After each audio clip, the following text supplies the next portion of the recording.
Hi, church family. As most of you probably already know, Broward County, along with the city of Weston, has entered phase one of the COVID-19 reopening as of May 26, which has loosened some of the closings and the stay-at-home orders in our county.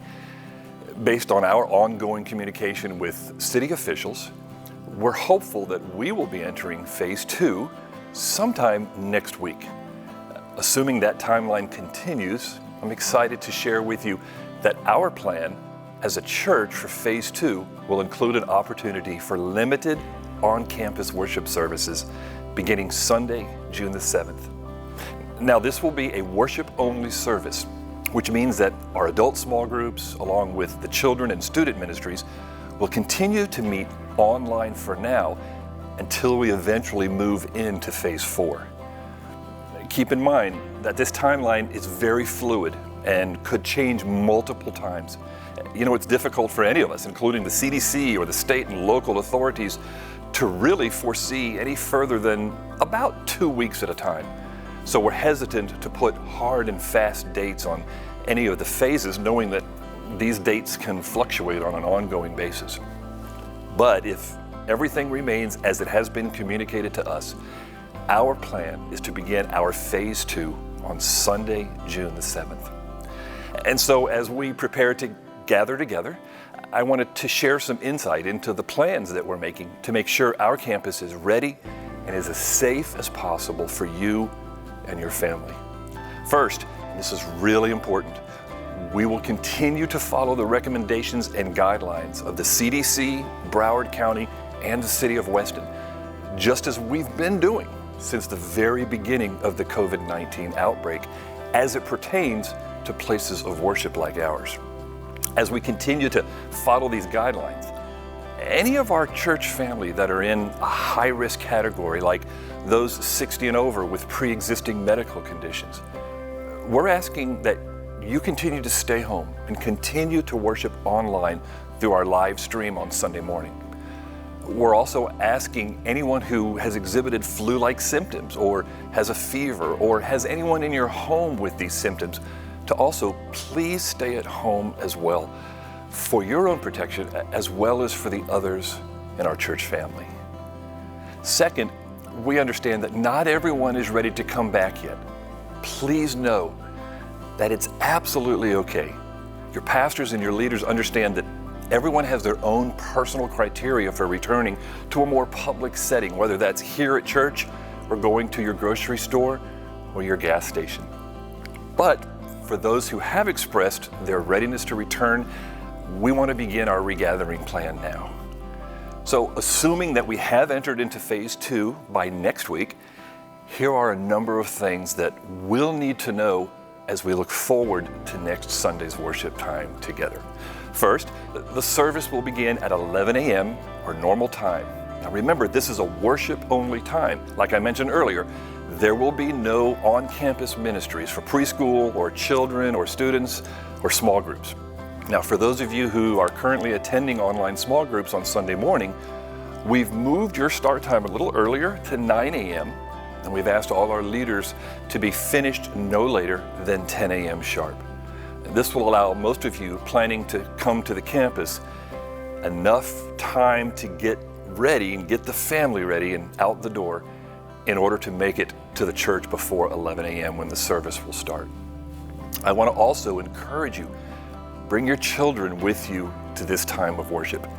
Listen, we know they get fidgety and trying to sit still for a whole hour is really hard, but that's okay because this may be the best opportunity the Lord has provided for you as parents to model for your children what worshiping together as a family looks like. Listen, don't ever underestimate how much your kids are watching and learning from you, and this is a perfect opportunity for that. When you get to church on Sunday morning, in order to maintain proper social distancing, you'll notice that each row of chairs is spaced with 6 feet between one row and the next. We've left the chairs in each row together so that families from the same household that come together can sit together. But, and here's the big thing that we need your help with, we're asking that you leave 4 empty chairs between your family and the next person or family on your row. This will maintain the recommended 6 feet of distance that we're all familiar with.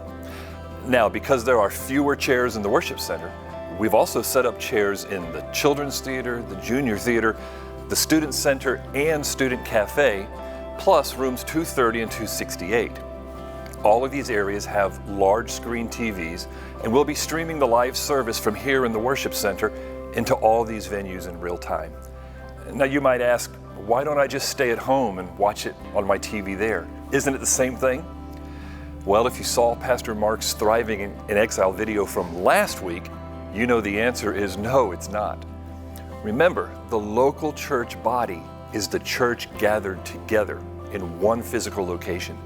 And even though we will be the church gathered at a distance, we will nevertheless still be gathered together.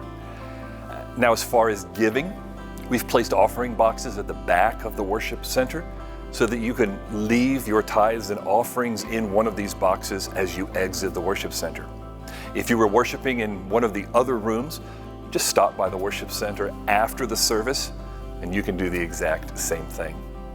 Now, at the end of the service, Pastor Mark or Danny will ask us to exit in a way that doesn't create a bottleneck at the doors. So just keep an eye out and leave enough room, and when there's sufficient room at the doors to maintain our social distancing, then you can feel free to exit. The next thing is something that many of you have asked, and that's about face masks. So masks will be required at all times for everyone on campus, even during the congregational singing times. Now, I'm sure that most of us have our own by now, but if you don't, or maybe you forget yours in your excitement to get to the church, we'll have masks available at the entrances to our campus. Plus, we'll have disposable gloves also available if you prefer to wear them as well. But even with face masks, please remember the importance of maintaining social distancing the entire time that you're on campus, even when having conversations with other church members. We've also added additional hand sanitizer stations all over the campus. And they'll be clearly marked so that you can find them no matter which room you're in. Listen, it's a good, healthy practice to use these each time you enter and exit a room. We've also made arrangements for our bathrooms and common seating areas to be cleaned and sanitized. And our plan is to have this done before each service each week. Now, we're also going to ask that there be no more than 3 people at any time in any one restroom. If there's already 3, you can just wait outside until someone comes out. Now, I know that we've been really missing being together during the last couple of months. And we're all looking forward to being face to face and seeing each other and catching up. And that's perfectly fine, as long as we maintain our social distance. That means that for most of us, it's going to be really difficult to not give a handshake or a big hug or even a kiss to each other when we come together next Sunday. But it is super important. And remember, others on campus may not be as comfortable as you are, so it's always important to respect each other's distancing preferences and treat each other with respect and courtesy when it comes to greeting one another. And lastly, for our Spanish speakers, translation will be available, but only on our Interactio mobile app. No translation equipment or headsets or earbuds will be available, so please remember to bring your own and remind your Spanish-speaking family members to do the same. Well, I think that just about covers everything. Listen, I'm so thankful that we're finally turning this small but important corner, and I can't wait to see many of you next week. Remember, this is just the first step in many parts of our regathering plan. So make sure that you stay connected through our website, Facebook, and Instagram, as well as our YouTube channel, because there will be lots of updates still to come as we look forward to phases 3 and 4. Listen, we love you. We've been praying for you constantly during this time, and we're so excited to begin seeing you again on Sunday, June the 7th.